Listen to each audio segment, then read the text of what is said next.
Hello everyone and happy Pride Month. So Pride takes place throughout the entire month of June and is dedicated to celebrating the LGBTQIA+ communities from all around the world. LGBTQIA+ is an inclusive initialism that includes people of all genders and sexualities. So let's take a deeper look at what each initialism stands for. Let's begin with L.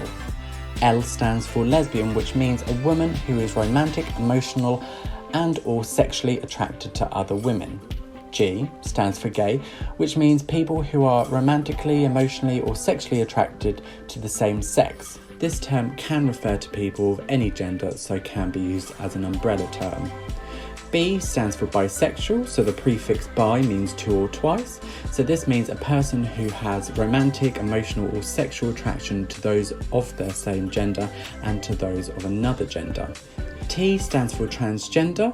Transgender can be used as an umbrella term for people whose gender identity is not the same as their birth gender. Transgender identity is not dependent upon physical appearance or medical procedures. So Q can stand for either queer or questioning, so let's look at queer first. Cleo Anderson, an employee of the LGBTQIA+ rights group GLAAD, stated queer is anything that exists outside of the dominant narrative. Queer means that you are one of those letters, but you could be all of those letters and not knowing is okay. So Q can also stand for questioning. So questioning is the process of exploring one's own gender or sexual identity. I stands for intersex, which is a term that is used for people who have sexual anatomy that is neither male or female. A stands for asexual, which is a broad spectrum of sexual orientations, generally categorized by feeling low, limited, or no attraction and desire to engage in sexual or romantic activity.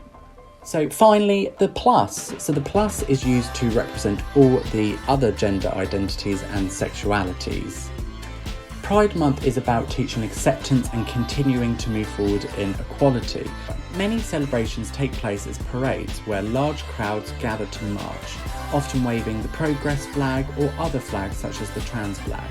These marches are not only an opportunity for LGBTQIA+ communities to show their pride in their sexual orientation or gender identity, but can also serve as a demonstration for legal rights such as same-sex marriage or most recently the protection from conversion therapy. So how did Pride start? So in 1969, a police raid on Stonewall Inn in New York sparked protests over discrimination against LGBTQIA+ people. 3 years later, in 1972, the UK's first Pride March took place with around 700 people marching from Trafalgar Square to Hyde Park. Now, over 50 years on, Pride marches and parades still occur nationwide. More than ever, we need allies and more knowledge and understanding of issues that the LGBTQIA+ people face.